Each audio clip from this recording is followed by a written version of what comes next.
Hello, hi, my new video. The title's gonna be, I don't want to be famous, I want to be a star. And it's because, well, all my life I've dreamed of wanting to be an actor. I've wanted to become an actor since I was really little, and I've always dreamed of having a big house with a pool, and I thought that life would be mine, but I'm 27 now, and there's been no acting opportunities, no extra work to get my foot into the door, and I'm starting to think that those dreams might not ever come true. But I believe that I am a star, and I believe that all the things that I dream of will one day come true.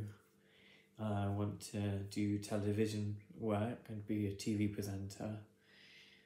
You know, welcome to tonight's show. I am your host, Thomas Daniel Ince. Be heard by thousands of people, I think would be just the dream. I want to do acting work and be a well-known actor, and have flashing lights that says starring Thomas Daniel Ince. I think that would be so cool to have opportunity. Oh, that was my leg. An opportunity to become somebody. I don't come from a wealthy family, I come from a working class background. There's no one that's going to give me a role from just being born into a family or being born into wealth. You know, I don't live near London. I have lived in London. I went and studied at university there. It wasn't acting. I'm kind of glad that I didn't study acting, because I think that how universities work, I think it would have ruined how acting is for me, because acting is all about portraying different people through your own experiences, and I think if you were to have a university lens on top of your practice as an actor, it would only dwindle your potential, not enhance it, because you're under complete scrutiny all the time, and there's already enough scrutiny as a performer. You're already on top of trying to create a character and an accent, and finding the right body language to portray a character. So I've always thought that although going to a drama school would be fantastic, number one, it's really hard to get into, and number two, it's hard to afford. I'm kind of glad that I haven't gone to a conservatoire or a drama university, because I think it would definitely impact on my ability as an actor.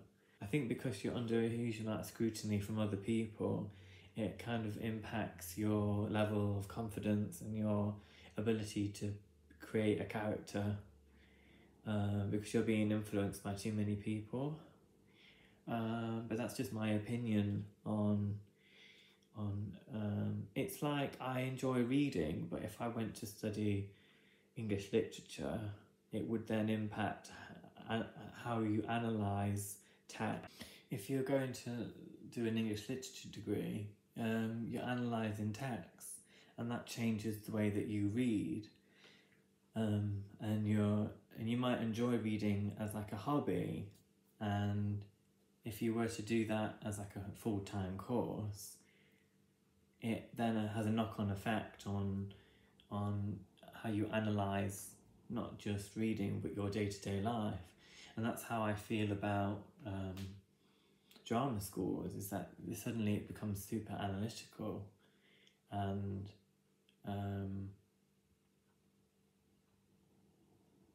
and money driven. But yes, I've always wanted to do acting. I was always given quite big roles as a child, and even the smaller roles that I got, I made into bigger. Made them super big. I got Toto when we did Wizard of Oz. I got lead zombie in primary school. What else did I get in primary school? Mad Hatter when we did Alice in Wonderland. I think it might have been Alice Through the Looking Glass, but I've always just dreamt of being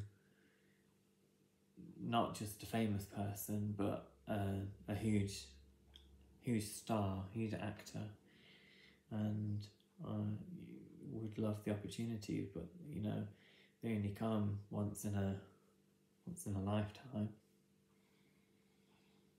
What I really love about acting is that you get to portray someone other than yourself. So it's complete escapism as a performer. You are inundated with this other person's life and their views and their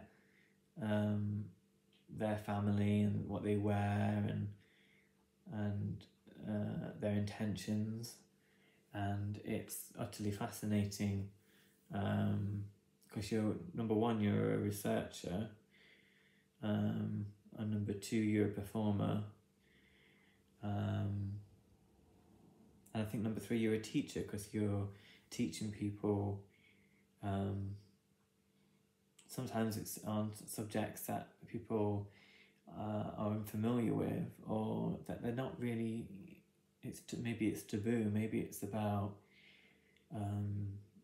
something really dark. I recently saw Prima Facie with Jodie Comer, and it was about being raped and sexual assault, and it was an incredibly powerful piece of work, but I didn't know beforehand what it was about, and it kind of shocked me a little bit.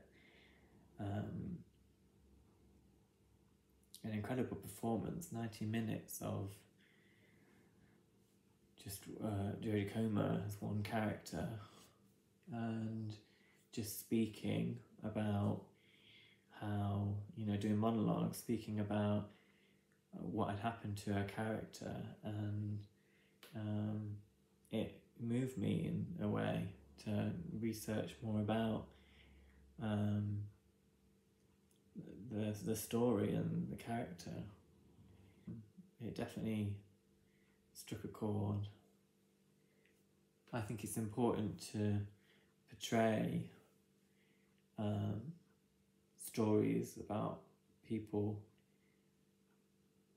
whose lives are affected by such topics, about the war and or wars, political history,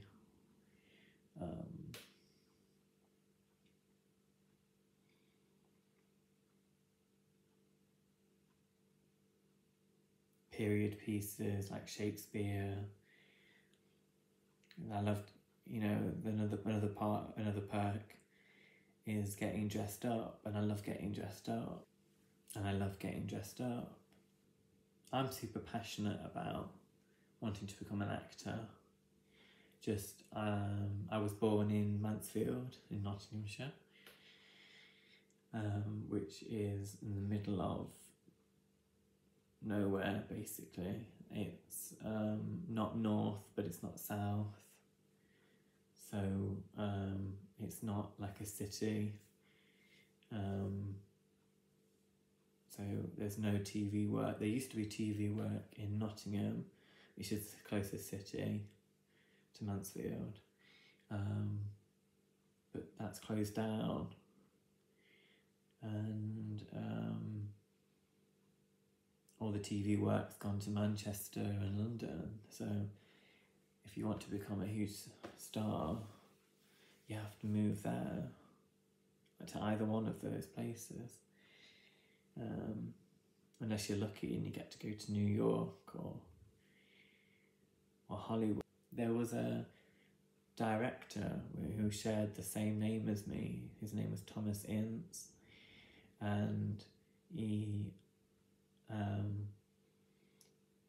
died tragic. He died a bit of a sad story. He was murdered, but he was a huge Hollywood. He was murdered on a boat. He was a huge Hollywood film director, and he had his own studio called Inceville, and it's in California, and I've always wanted to go over to see not only Inceville, the film studio, but the Hollywood Walk of Fame, because there's a star, or there used to be a star on the Hollywood Walk of Fame that had Thomas Ince, which is the same name as mine, and there are no coincidences. And I've always dreamed of having. See, when you say it, it sounds like not believable, but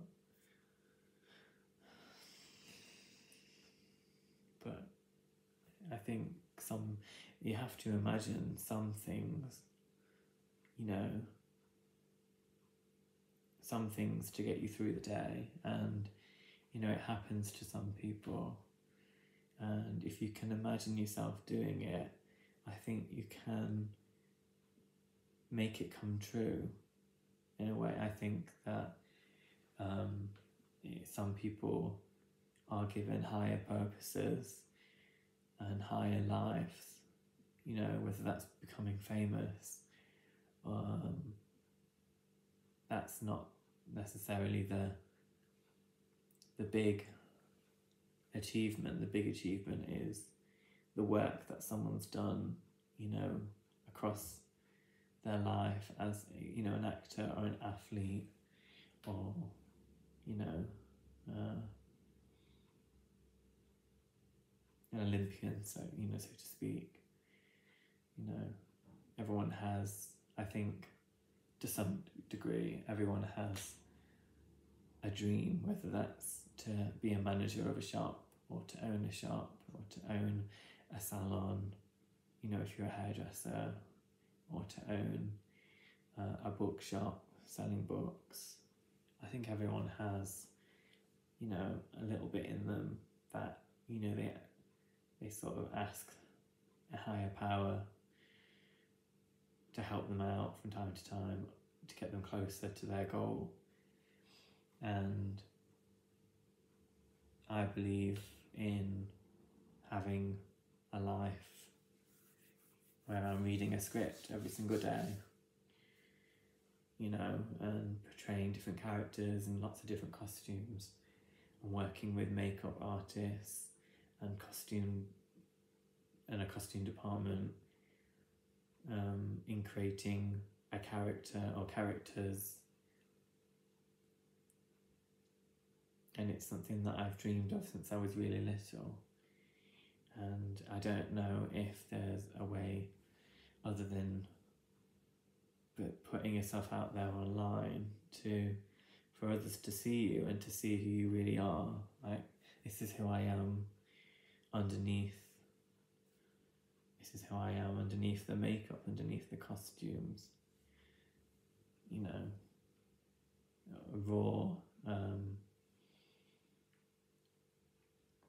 A raw and delicate and intricate human.